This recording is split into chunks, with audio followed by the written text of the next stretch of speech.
Mateo capítulo 18, versículos 15 al 20, dice así la palabra de nuestro Dios. Por tanto, si tu hermano peca contra ti, ve y repréndele estando tú y él solos. Si te oyere, has ganado a tu hermano.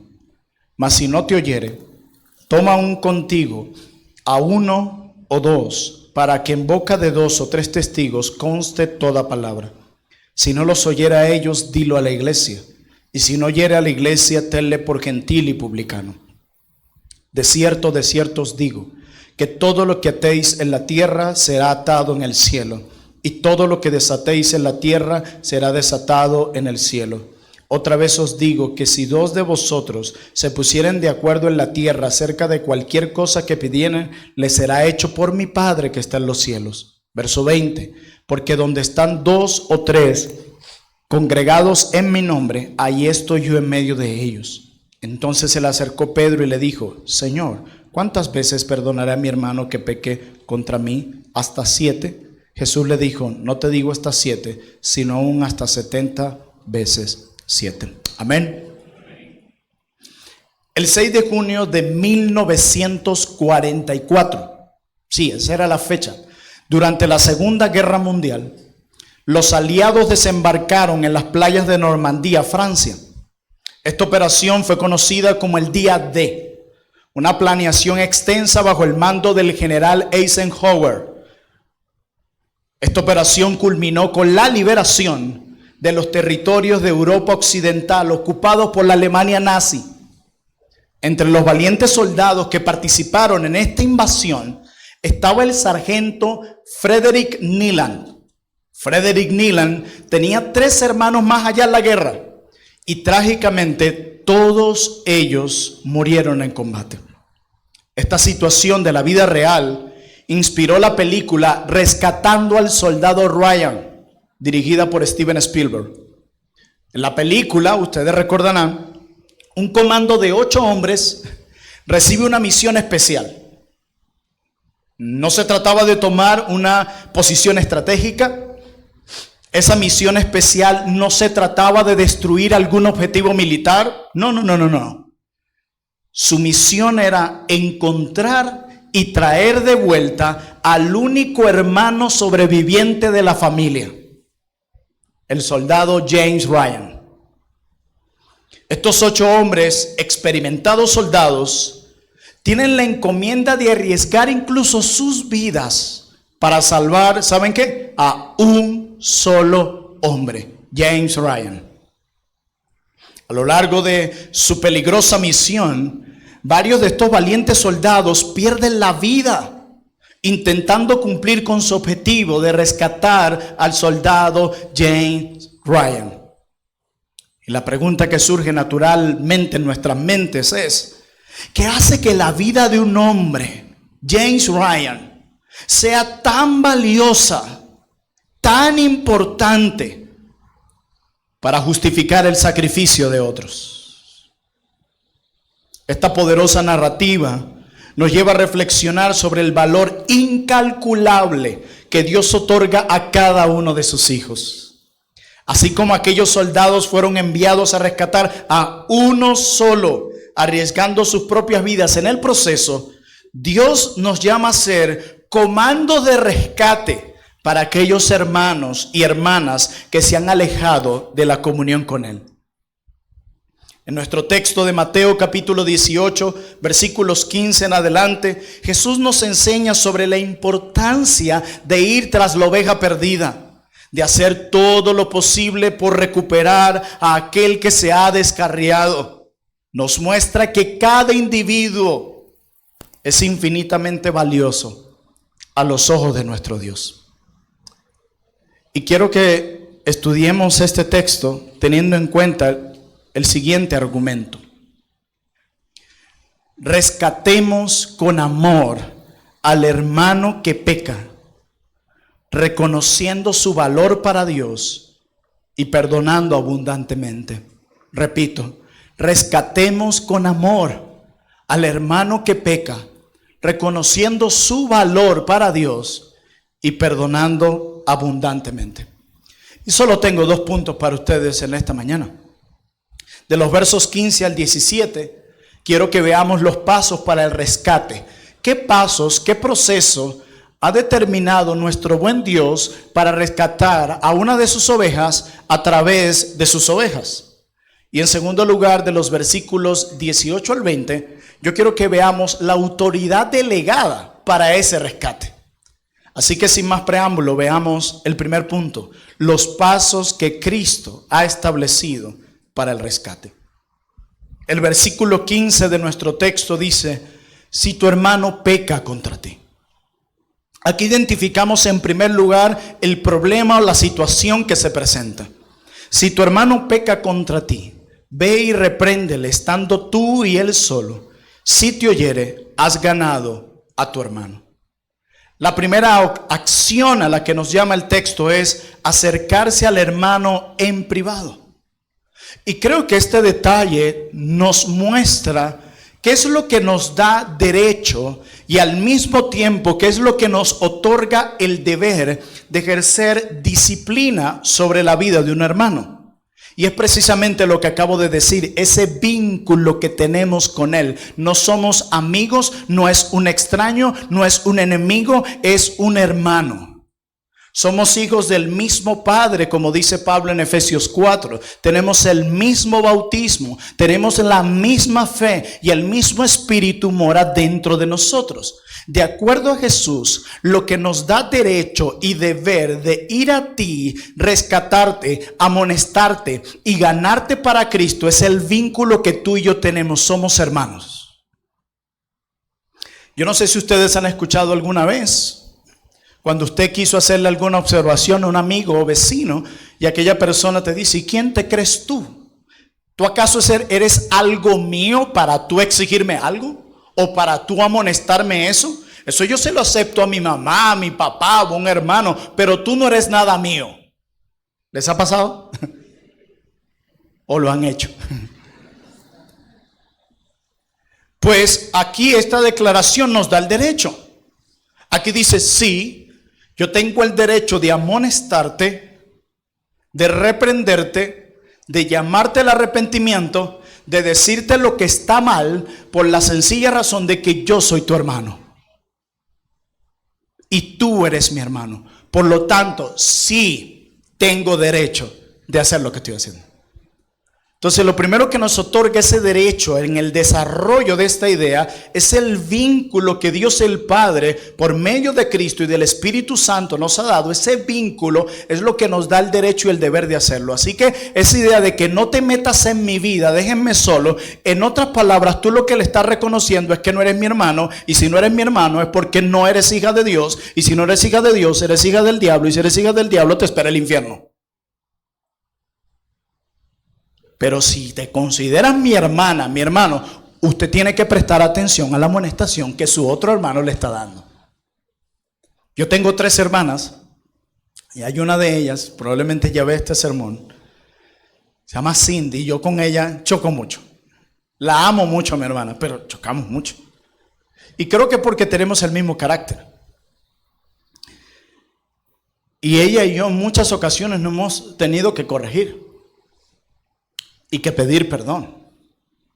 Y lo que a mí me da derecho de llamarle la atención y de ella a mí es porque somos hermanos. Así que si tu hermano peca contra ti, el texto está estableciendo de quién viene el conflicto. Estando tú y él solos, si, repréndele, y si te oyera has ganado a tu hermano. Debemos reconocer que para hacer esto se necesita mucha valentía y amor, decía alguien. Nosotros no nos gusta el trabajo incómodo. Y tenemos que reconocer que llamar al arrepentimiento a alguien, mostrarle su pecado, es algo difícil. Tienes que salir de tu zona de confort y estar preparado para ganarte un nuevo enemigo. Porque ya después que tú reprendes o exhortas a alguien, ya no te tratan igual en muchos casos. No es siempre, pero en muchos casos sí. Entonces, por esa razón, hay personas que dicen: yo prefiero orar. Y a veces eso es una simple excusa para no confrontar el pecado de alguien, para dar lugar quizás a la murmuración, que es otro pecado terrible, y hacer más daño del que ya se ha hecho. Entonces se requiere valentía para ir, llamar a un hermano y decirle: hey, las cosas están mal. Pero a veces preferimos no hablar con la persona, sino hablar de la persona. ¿Y quién aquí no ha sido hallado culpable de eso? ¿Qué es lo que dice Santiago? Todos ofendemos muchas veces. Nadie está libre de pecado. Y Jesús dice, si tu hermano peca contra ti, otras versiones sencillamente dicen, si tu hermano peca, ve y repréndelo estando tú y él solos. ¿Qué viene en nuestras mentes cuando escuchamos reprender? Quizás viene gritar, tomar de los brazos y sacudir. Probablemente esas son las ideas que vienen a tu mente. Pero la palabra que usa Jesús en griego significa mostrar la falta o hacer ver el error. Eso es reprender. O sea que el objetivo que yo debo tener en mente cuando voy a reprender a mi hermano por su pecado, el objetivo que yo llevo en mente es iluminar para que el hermano pueda arrepentirse luego de haberle mostrado la falta, de haberle hecho ver el error. Y eso aquí implica que yo tengo cuidado, debo tener cuidado de no ir con una serie de objetivos, de ir con una actitud y argumentos subjetivos, es lo que quería decir, o sencillamente con pruebas o situaciones o declaraciones que tú no puedes probar. Es que a mí me parece que tú has hecho esto. Es que yo siento que ha sido así. Es que a mí me dijeron que tú hiciste tal cosa.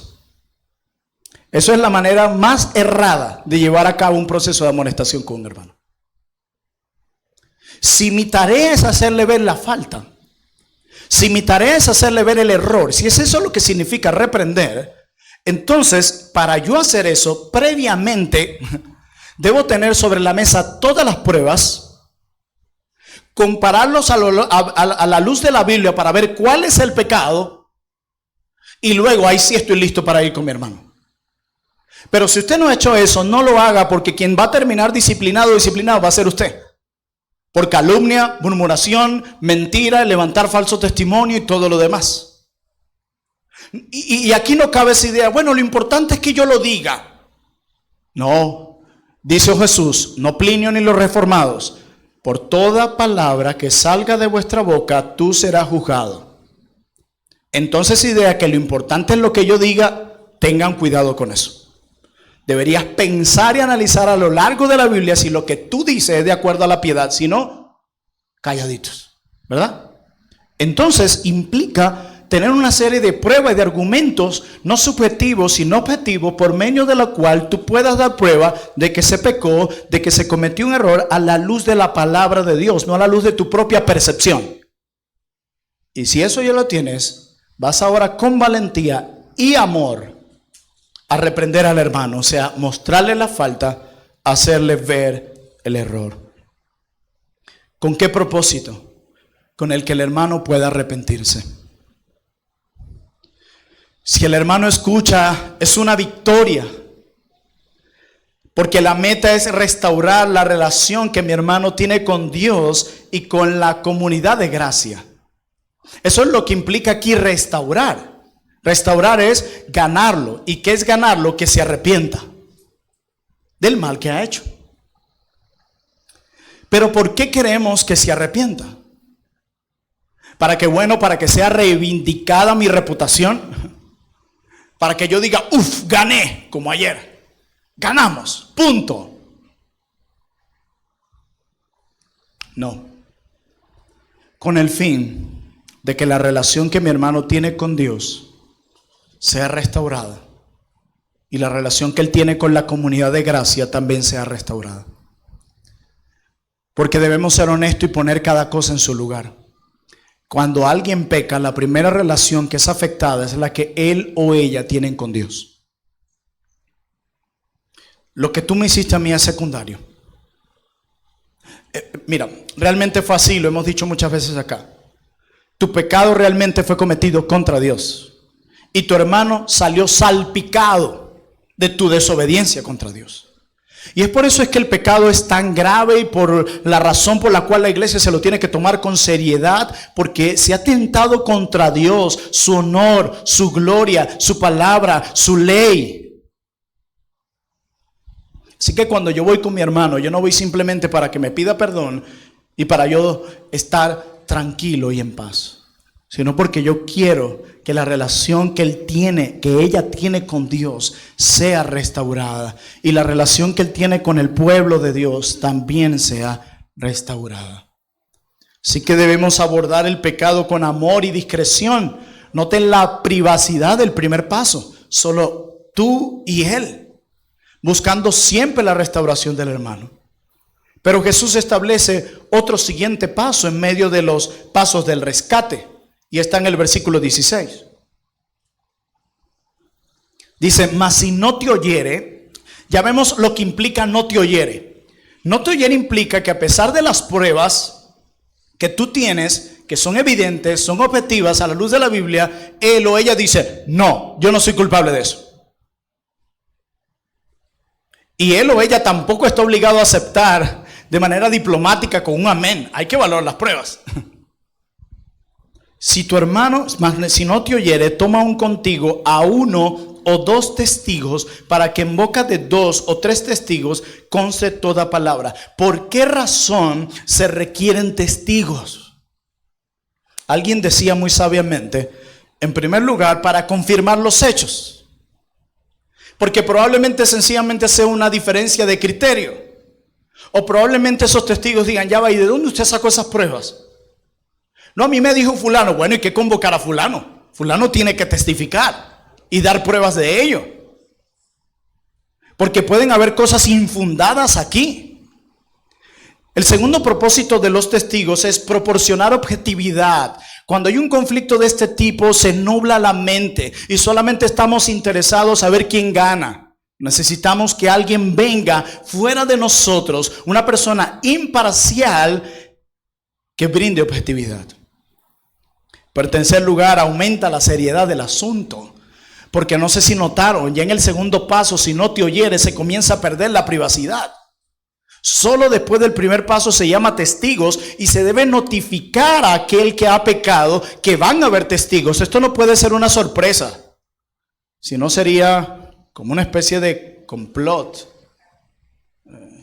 amedrantamiento, hasta malicia, pudiera yo decir que hay algo así. No, la persona a quien se va a reprender debe saber quién va a estar allí. Si no, eso sería otro pecado muy grave.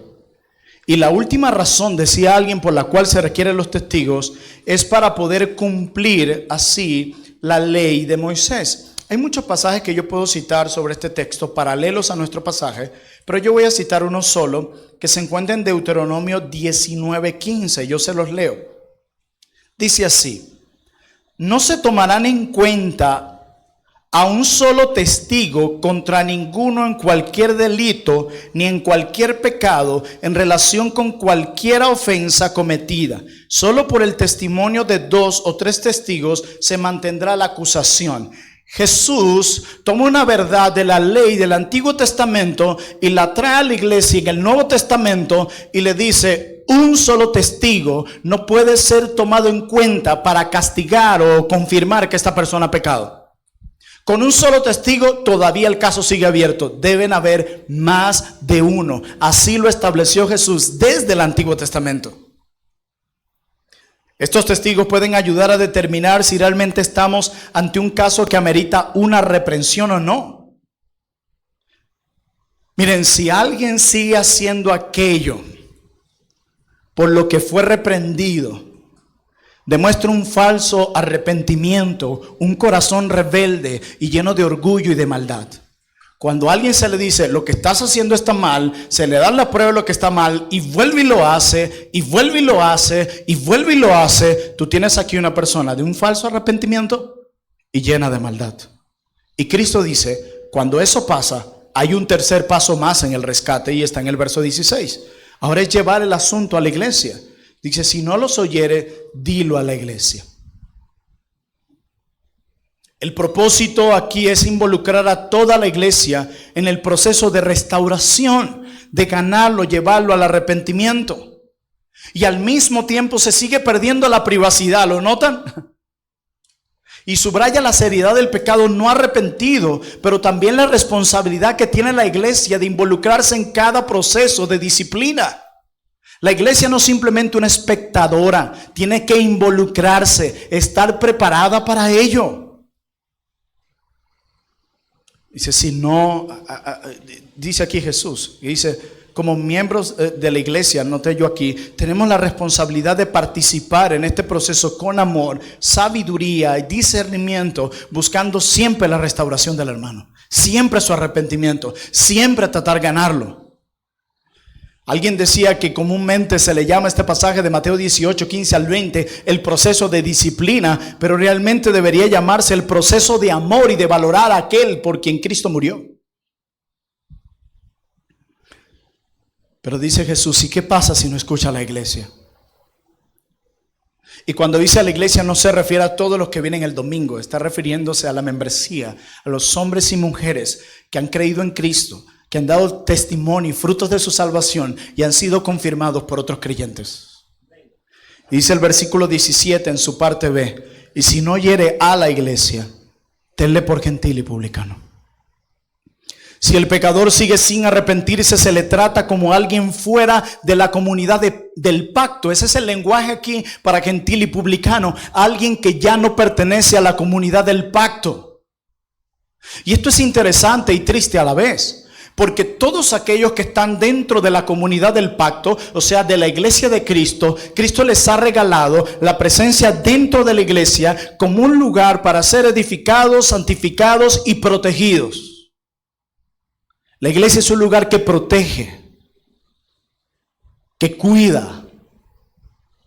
Por lo tanto, alguien que es excomulgado, retirado de la comunidad del pacto, ha perdido toda protección. Estás propenso a ser destruido tarde o temprano. Y los verás cómo se endurecen más, cómo se ciegan más en su pecado, cómo se sientan en las bancas de la iglesia engañados. Y lo que los ha tenido ahí es su falso arrepentimiento o la escasez del mismo. Ahora bien, tenerle como gentil y publicano implica que ahora ni lo saludo ni la saludo. No. Tenerle como gentil y publicano es decir, no podemos seguir reconociendo que tú eres un creyente. Has dado evidencia de que eres un incrédulo.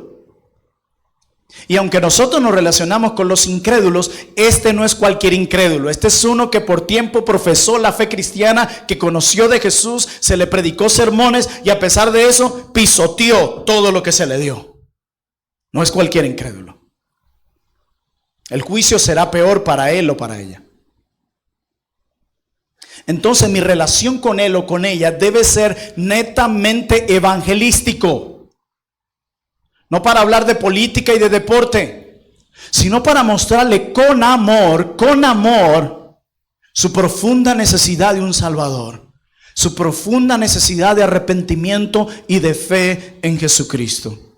Esa es nuestra relación con Él. Y Pablo es todavía más drástico en 1 Corintios 5. Dice que con aquel que llamándose hermano esté cometiendo estos pecados, con ese ni te sientes a la mesa.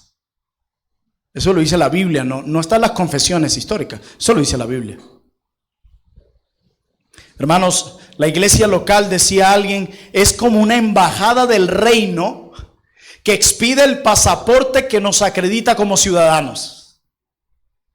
La iglesia tiene el deber de hacer algo con todo aquel que viene así, a ellos. Instrucción de lo que es el evangelio y qué significa ser un creyente, qué es la iglesia, y al mismo tiempo examinación antes de incluirlo. Por eso tenemos un proceso de membresía y puedo probártelo en la Biblia desde Mateo hasta Apocalipsis. Lo que pasa es que venimos de iglesia donde da igual si tú vienes, solo si tienes, ¿cuánto tiempo tienes? 3 meses, listo, póngalo a servir, a tocar la batería, a predicar, a hacer. Se tiene un nivel muy bajo de lo que es la iglesia, como lo teníamos nosotros. Por eso es chocante para muchos estas verdades, pero no porque pueda probar lo contrario con la Biblia. Y la iglesia es la embajada del reino en la tierra. La iglesia es el cuerpo de Cristo en la tierra. Ver a la iglesia es ver a Cristo. Así de grande, así de glorioso. Solo que es difícil entenderlo para algunos por la visión pequeña de la iglesia. Que creen que simplemente la iglesia es lo que sucede el domingo aquí en las cuatro paredes. Y la iglesia, luego de examinar y de instruir, expide el pasaporte y dice: sí, te reconocemos como cristiano. Tus frutos hablan de lo que dice tu profesión de fe. Cuando llegue el momento de excomulgación, al excluir a alguien, la iglesia retira ese reconocimiento público. Retira el pasaporte y dice: no te reconocemos como ciudadano del reino.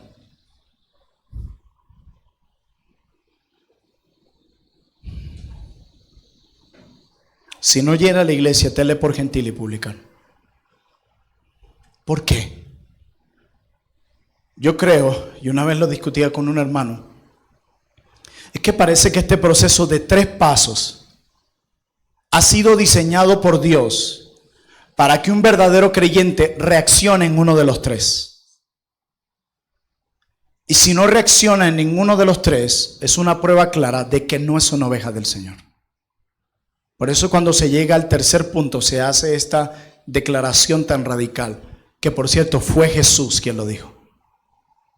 Porque para muchos cuando una iglesia hace esto, que legalista, que sectario, y a veces yo me pregunto: ¿tú sabes los términos que estás usando? ¿Tú sabes lo que eso significa? A veces usamos términos a lo loco. ¿Tú sabes lo que significa ser sectario? Nosotros tenemos una academia en el 2018 donde la mayoría de los que están ahí, 90%, no son reformados, carismáticos, pentecostales. Y nunca se ha rechazado a ninguno de ellos, nunca se ha tenido un conflicto con ellos, nunca. Es curioso, ¿verdad? Son pastores, son los que más deberían tener derecho de hablar su doctrina. Y hay un respeto aquí cada mes cuando nos reunimos y un amor entre bautistas reformados y pentecostales teniendo comunión juntos y hablando de lo que sí nos une. Nadie puede tildarnos de eso. Ayer les dije, comunión entre iglesias. No le voy a decir todo lo que había ahí, solo pastoras y ya, solo voy a decir hasta ahí. Y tuvimos comunión con ellos. Se fueron tristes, ¿no? Pero tuvimos comunión con ellos, que era lo importante. Y es bueno, o sea, una iglesia sectaria, nada que ver. Academia hubiese desaparecido hace tiempo. No nos pueden tildar de eso. Y Cristo fue el que estableció este proceso. Ahora bien, Mateo 18 no puede ser aplicado a cada situación en la vida de la iglesia. Hay casos especiales de disciplina, como por ejemplo divisiones por doctrina y peligros de divisores. Romanos capítulo 16, versículo 17, yo se los leo. Dice Romanos 16, 17, mas os ruego, hermanos, que os fijéis en los que causan divisiones y tropiezos en contra de la doctrina que vosotros habéis aprendido y que os apartéis de ellos. ¿Ven que aquí no se aplica Mateo 18? 1, 2, 3, no, de una. Pablo está diciendo aquellos que causen divisiones, y no solo eso, tropiezos.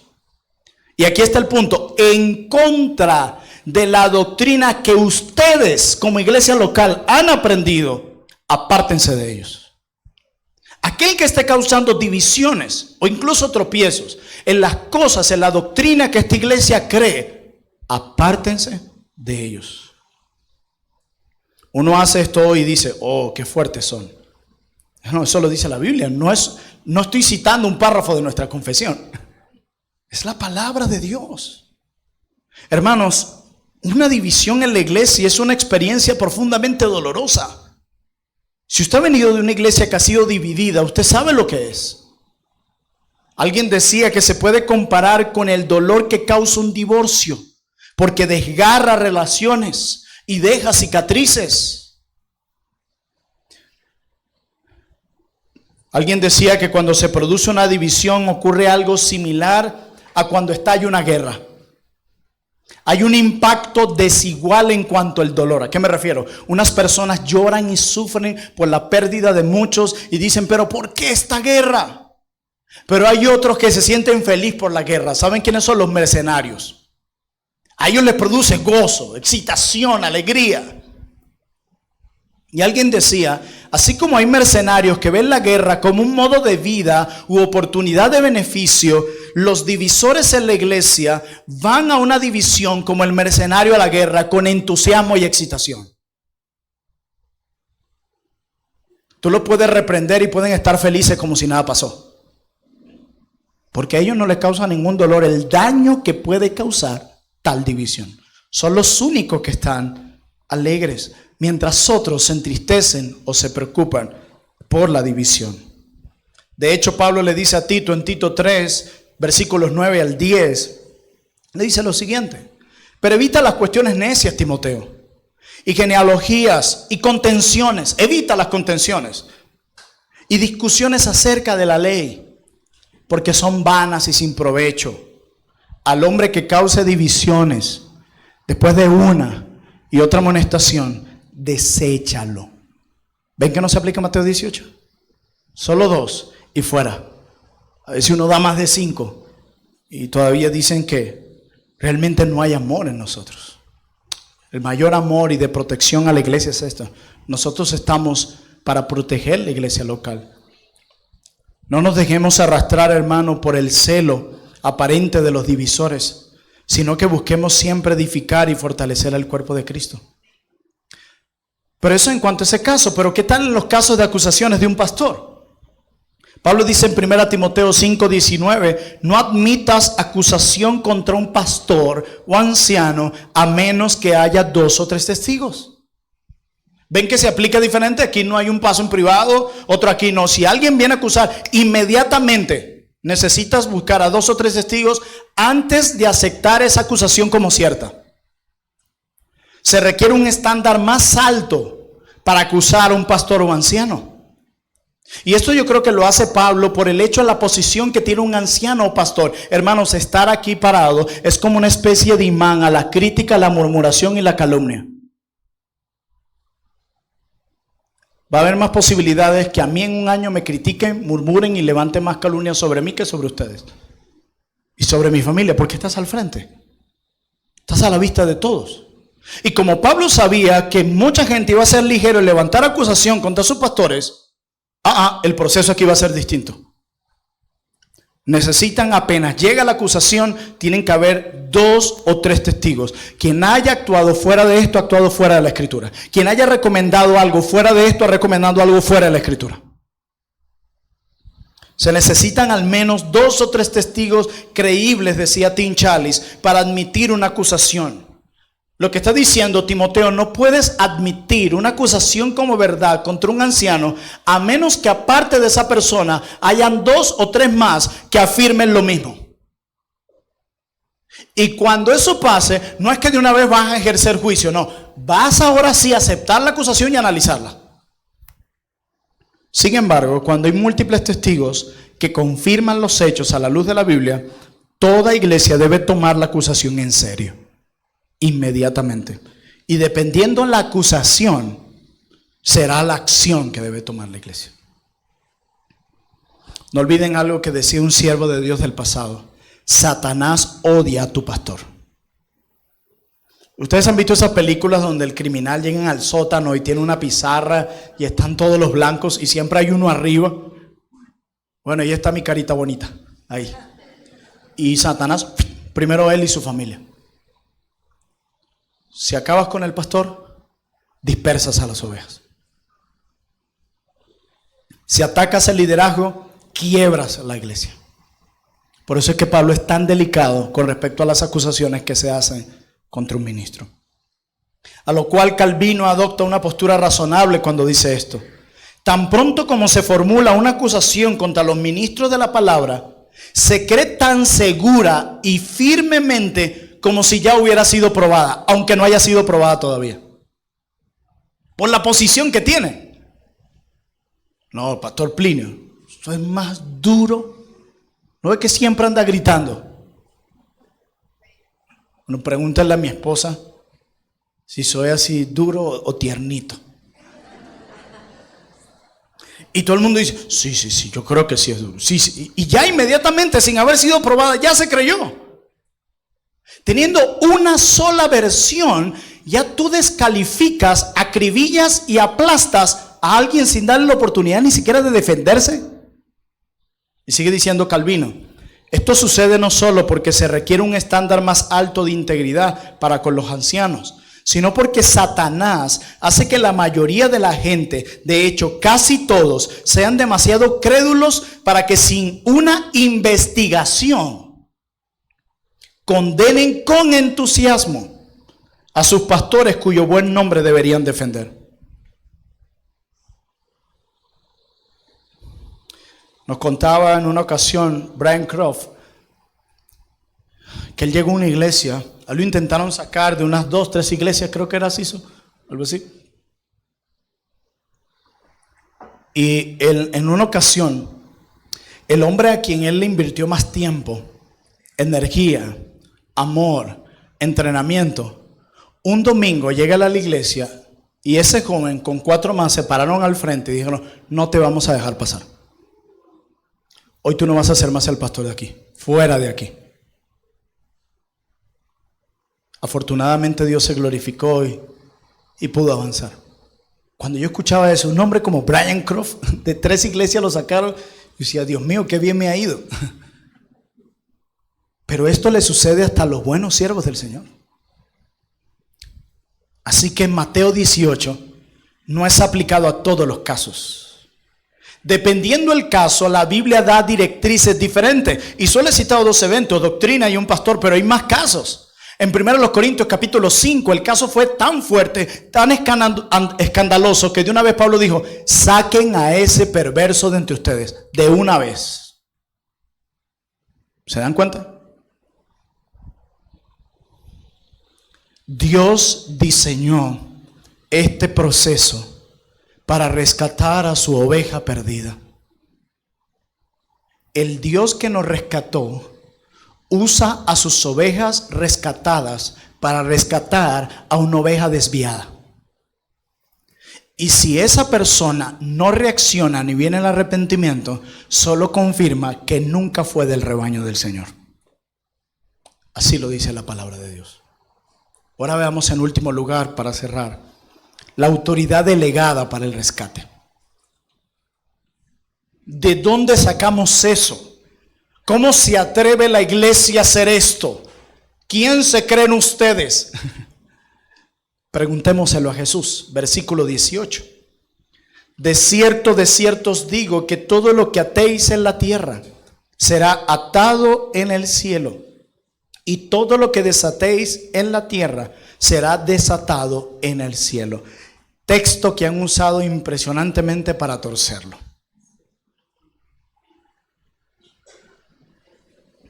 Y es interesante, siempre que estudien un texto, vean en qué contexto, qué hay alrededor del texto, de qué se está hablando, que lleva a la autora a pronunciar esas palabras.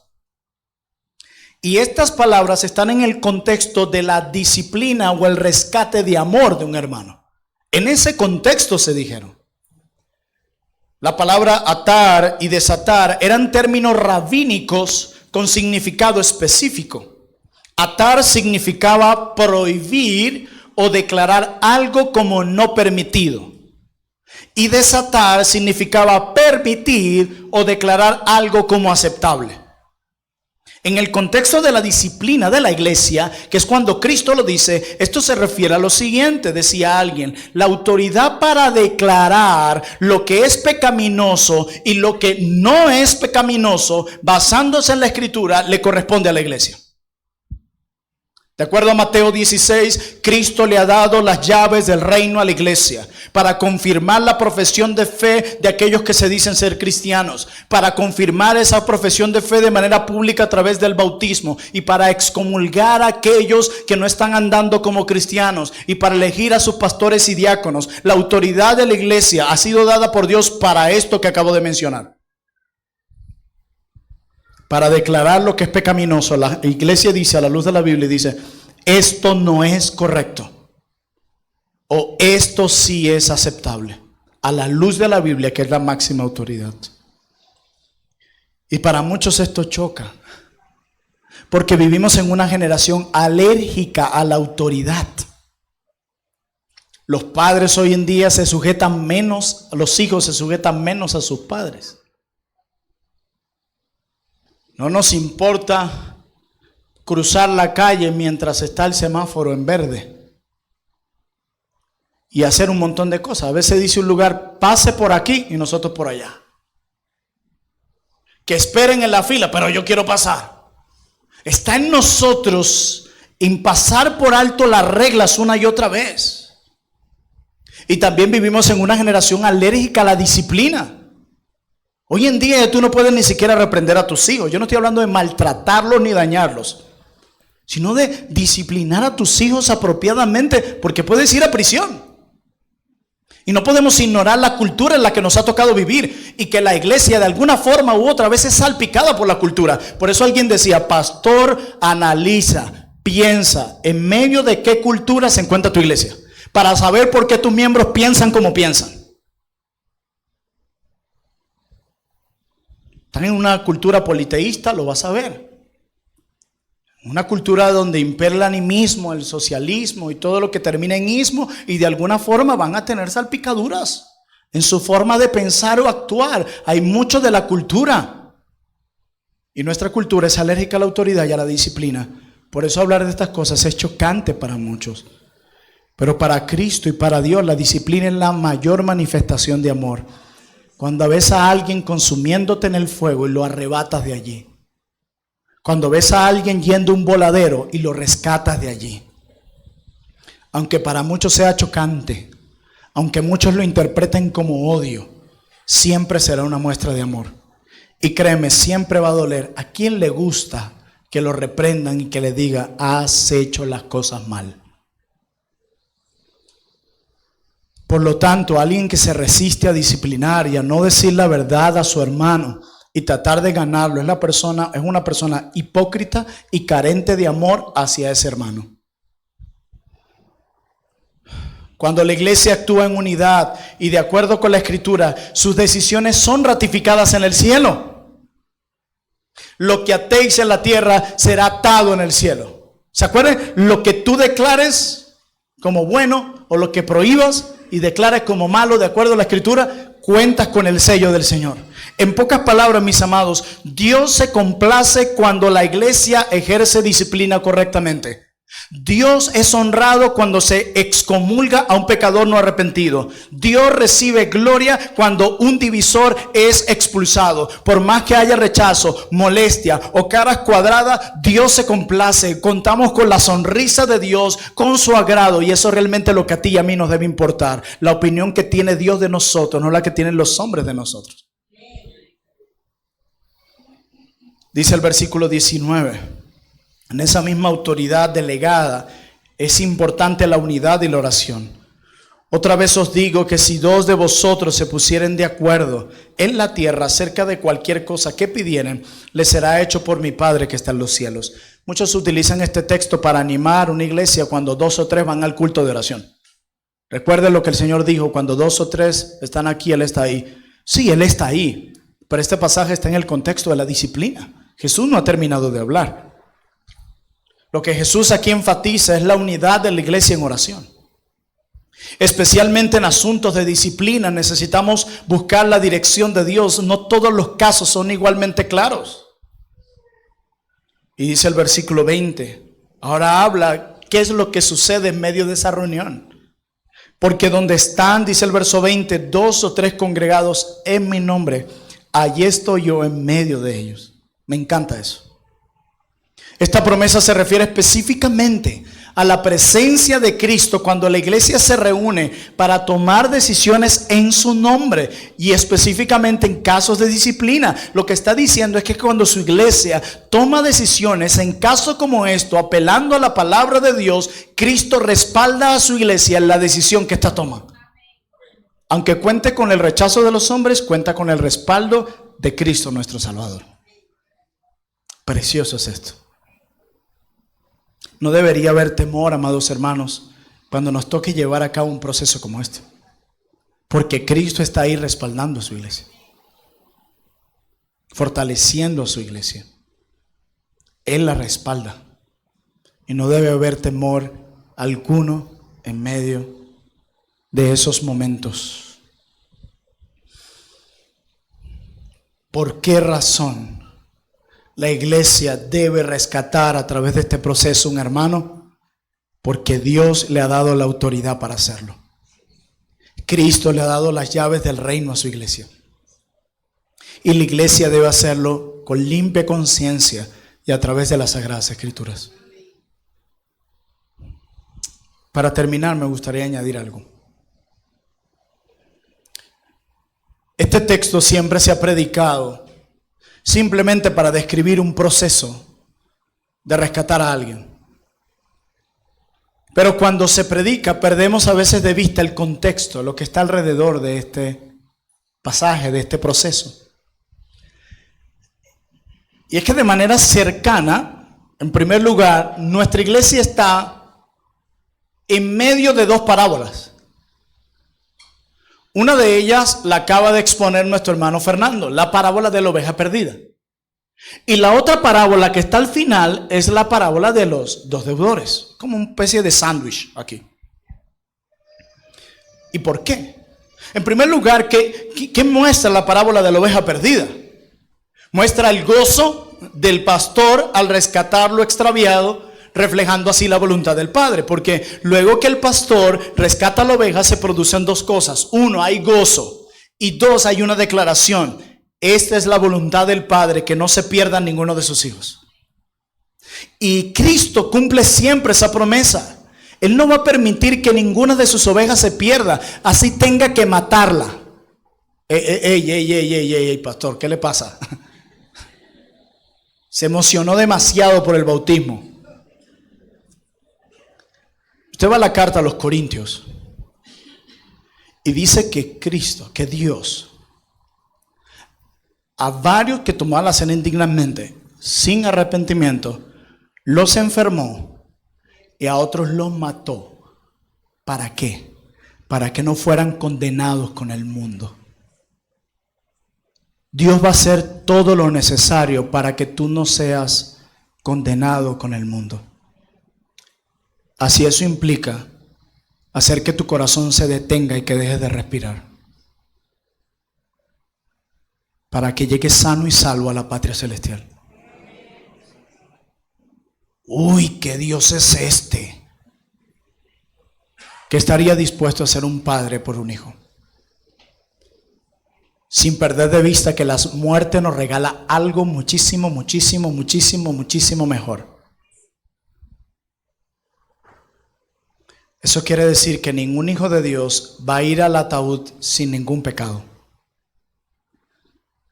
Incluso el salmista dice en el Salmo 19, líbrame de los que me son ocultos. ¿Saben qué es lo que está diciendo? Que aparte de esos pecados que el Espíritu Santo te permite ver, hay un lote más que ni ves. Para aquellos que a veces tenemos aire de superioridad, de que yo soy más santo que el otro. Pero tampoco usamos esto para avalar la vida pecaminosa. ¿Perseveraremos en el pecado para que la gracia abunde? No. Pero Él va a hacer todo lo que sea necesario para rescatar a sus hijos. Todo. Y la otra parábola es la de los dos deudores, que enfatiza la importancia del perdón ilimitado. Ajá, pero ¿qué tiene que ver? ¿Se acuerdan que les dije que ese era el contexto más cercano, verdad? Bueno, si nos vamos al contexto más amplio, todo lo que sucede hasta llegar a nuestro texto lo impulsa una pregunta del versículo 1 de Mateo 18. ¿Saben cuál fue la pregunta? Cuando Jesús llega a Jerusalén, Señor, ¿quién es el mayor en el reino? Ok.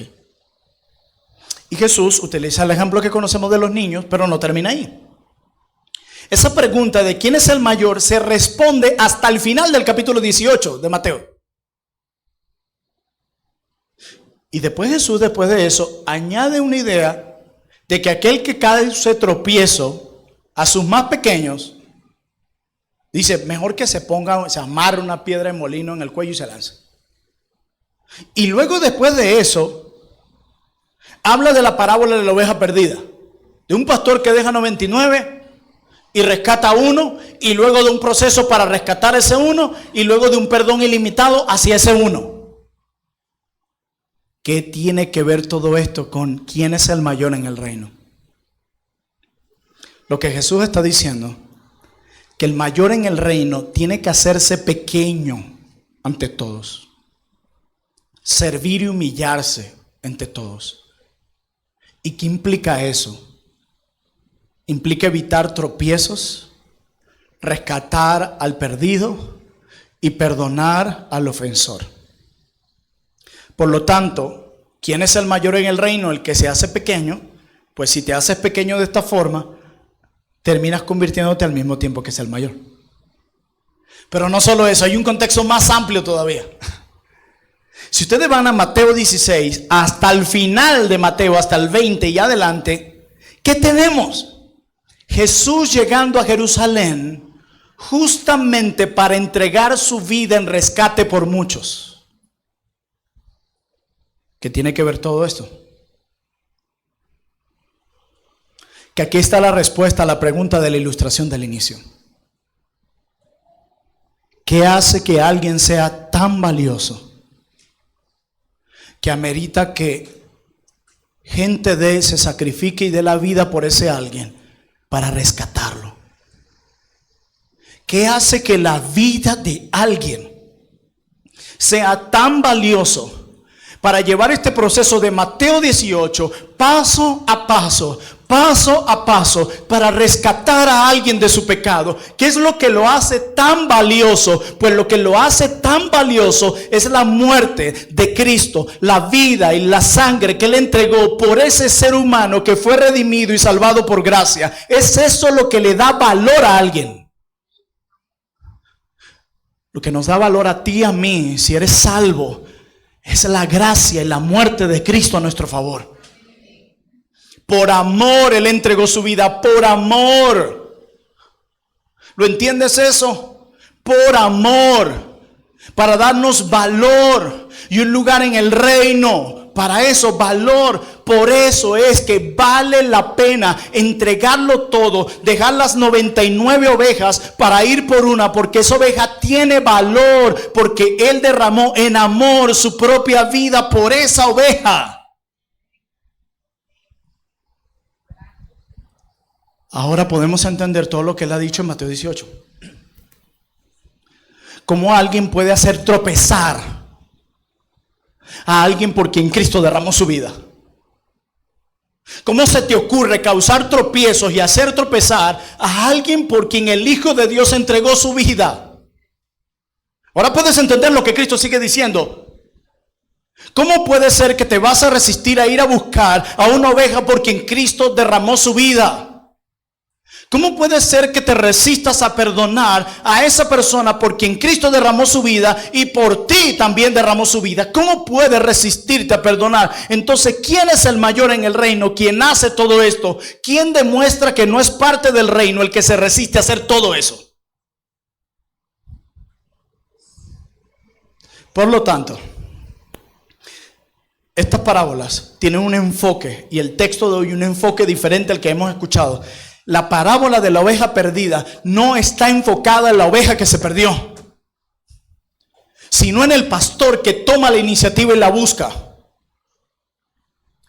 El pasaje de hoy de Mateo 18, 15 al 20 no está enfocado en el pecador, en aquel que pecó contra ti, aunque lo menciona. Está enfocado en aquel que toma la iniciativa para rescatarlo. Porque no sé si leyeron, si tu hermano peca contra ti, ve tú.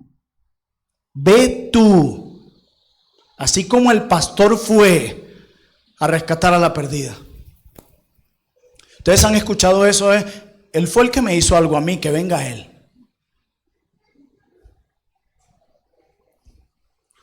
La Biblia siempre va en contra de todo lo que pensamos, porque venimos con un montón de mentiras en la cabeza y necesitamos un lavado de cerebro. Sí, urgente. El texto de hoy se enfoca no si tu hermano peca contra ti, porque eso va a pasar muchas veces. sino en si tú vas a estar dispuesto, dispuesta a ir a rescatarlo junto con el resto del ejército del Señor. Esa es la pregunta. A mí no me asombra que pequen contra ti. Eso es como aquel que se asombra después de haberse casado que tenga conflictos con el cónyuge. A mí me asombra es que no esté dispuesto a hacer nada cuando veas que tu hermano peca contra ti. La parábola de los dos deudores no está enfocada principalmente, creo yo, en el juez, en el dueño, en el rey que perdona. Sino lo que quiere que veamos es que aquel que debió haber tomado la iniciativa de perdonar esa tontería en comparación a lo que se le ha perdonado, porque por más mal que te traten tus hermanos, por más que te pisoteen tus hermanos, sigue siendo una caricatura en comparación a lo que Dios te perdonó en Cristo. Y el enfoque es no en el rey que perdonó, sino en el siervo que se resistió a hacer algo tan pequeño en comparación a lo que haya recibido. El ciudadano del reino toma la iniciativa. No es si la oveja perdida vendrá, es si vas a ir a rescatarla. No es si se arrepiente, aunque es lo que queremos lograr, sino es si tú vas a ir a rescatarlo. No es si se te paga todo lo que debes, es si tú vas a perdonar lo que te han hecho.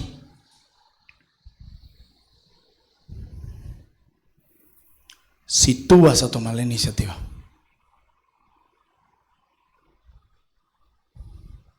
Hermanos, ¿por qué predicar esto hoy en un acto de membresía y bautismo? Porque si usted quiere hacerse miembro de esta iglesia como hacerse miembro de un club, solo para ser un espectador, solo para ver qué beneficios puedo recibir de la iglesia después de esto, hablando materialmente, solo para ver si me dan más derecho a opinar, le aconsejo que se quede donde está. Porque en el rebaño de Jesús va a haber mucho pecado, decepciones y frustraciones entre sus miembros.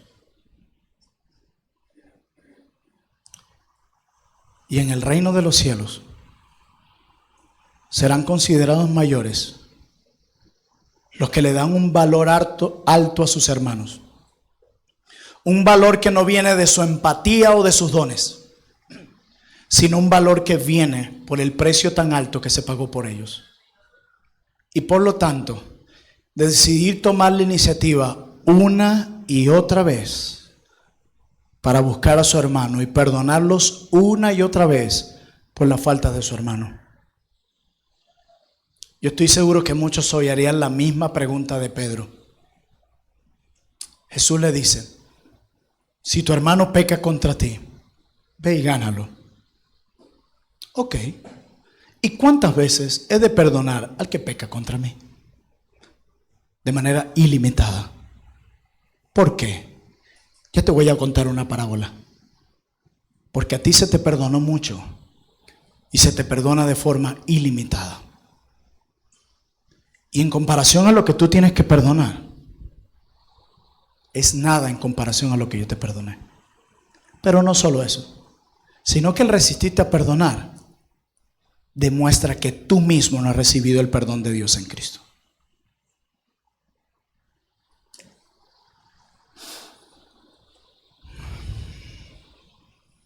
¿Qué haremos? ¿Qué haremos después de escuchar esto? Hermano, ¿tú has sido rescatado por Cristo?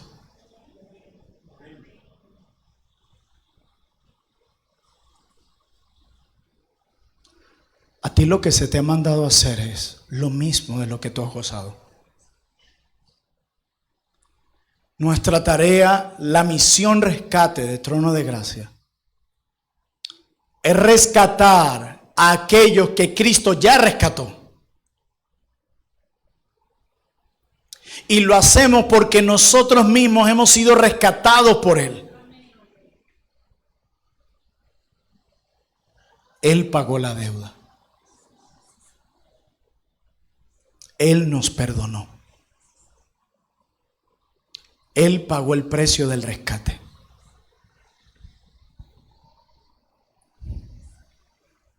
Él lo hizo. Y pretende rescatar a sus ovejas a través de sus ovejas. Si no se arrepiente, tenle por incrédulo. Pero nuestro anhelo y oración es que se arrepienta. Y si eso pasa, has ganado a tu hermano, así como el pastor ganó a la oveja perdida.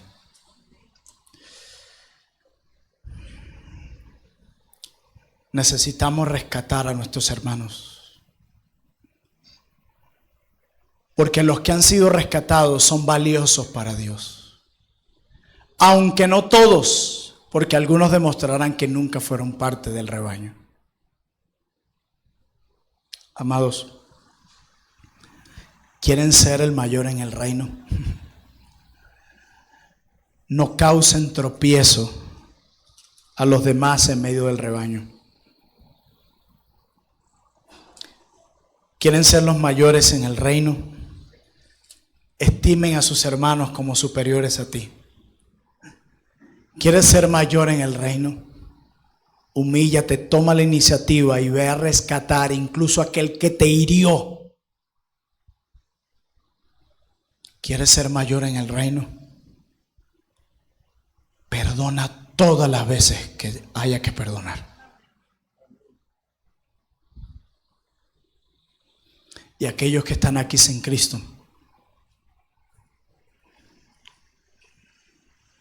ustedes tienen una profunda necesidad de ser rescatados. Rescatados de la idolatría, rescatados de su propia arrogancia, rescatados de su mente entenebrecida, rescatados de su corazón endurecido, rescatados de su inmoralidad, rescatados de su ceguera, rescatados de ustedes mismos. Porque como decía alguien, de la primera persona que Dios nos rescató fue de nosotros mismos.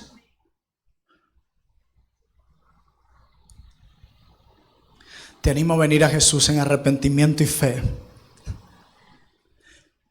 para que te puedas apropiar de su justicia y para que puedas proclamar al mundo que has sido rescatado. No importa cuál sea tu pecado, cuántos los hayas cometido, el precio que se pagó es tan alto, tan alto, tan alto, tan alto, que supera en inmensas cantidades los pecados que has cometido a lo largo de toda la historia. Él es fiel y justo para perdonar.